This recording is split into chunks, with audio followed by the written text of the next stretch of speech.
Halo, Assalamualaikum warahmatullahi wabarakatuh. Selamat pagi adik-adik semuanya. Salam sejahtera untuk kita semuanya. Melanjutkan untuk pembahasan soal OSN ekonomi di tahun 2016 bagian kedua. Oke, kita lihat soalnya untuk yang ini, nomor 2 ini ya. In what kind of economy does the government make all decision? A. Mixed economy. B. Centrally planned. C. Socialist. D. Free enterprise. E. Tradisional. Dalam ekonomi seperti apa pemerintah membuat semua keputusan? Apakah A. Ekonomi campuran, B. Direncanakan secara terpusat, C. Sosialis, D. Perusahaan bebas, yang E adalah tradisional. Oke, ini adalah membahas tentang sistem ekonomi, materi kelas 10 ya. Seperti Anda ketahui bahwa sistem ekonomi itu ada sistem ekonomi liberal atau kapitalis, ya, sistem ekonomi pasar, di mana semua kegiatan ekonomi, alokasi sumber daya itu adalah dikuasai oleh swasta. Kemudian ada juga sistem ekonomi komando, terpusat atau terpimpin ya. Ini adalah semua diatur oleh pemerintah di dalam pengambilan keputusan dalam kegiatan semua aspek ekonomi ya. Oke, kemudian ada juga sistem ekonomi campuran ya, ada juga sistem ekonomi Islam kalau di beberapa negara di Timur Tengah.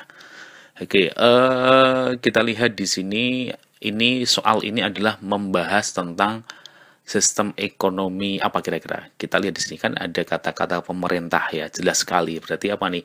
Pemerintah membuat semua keputusan. Ini berarti sistem ekonomi komando ya. Oke, kita bahas di dalam beberapa literatur dalam bahasa asing ya. Ini sistem ekonomi komando itu istilahnya digunakan kalimat a centrally planned economy ya, our common economy ya, is one where the price and allocation of resources ya, good and services is determined by the government rather than autonomous again as it is in a free market economy. Jadi ekonomi yang direncanakan secara terpusat atau ekonomi komando adalah ekonomi di mana harga dan alokasi sumber daya, barang dan jasa ditentukan oleh pemerintah daripada agen otonom karena berada dalam ekonomi pasar bebas. Ini saya ambil dari A Dictionary of Economic ya. Oke, kita bahas satu persatu. Kalau yang A itu sudah salah ya, ekonomi campuran. Ya. Kemudian D juga jelas salah, perusahaan bebas. E juga salah, tradisional. Nah, kita pilih, ini jelas sekali jawabannya adalah B, direncanakan secara apa? Terpusat. Nah, mungkin kamu bertanya-tanya, kenapa enggak sosialis kan gitu? Ya, jadi artinya gini, Anda harus bisa bedakan antara paham sosialisme dengan sistem ekonomi komando. Ada hubungannya, ya. Jadi kalau sistem ekonominya namanya sistem ekonomi komando, tapi kalau paham yang dianut oleh negara sosialis.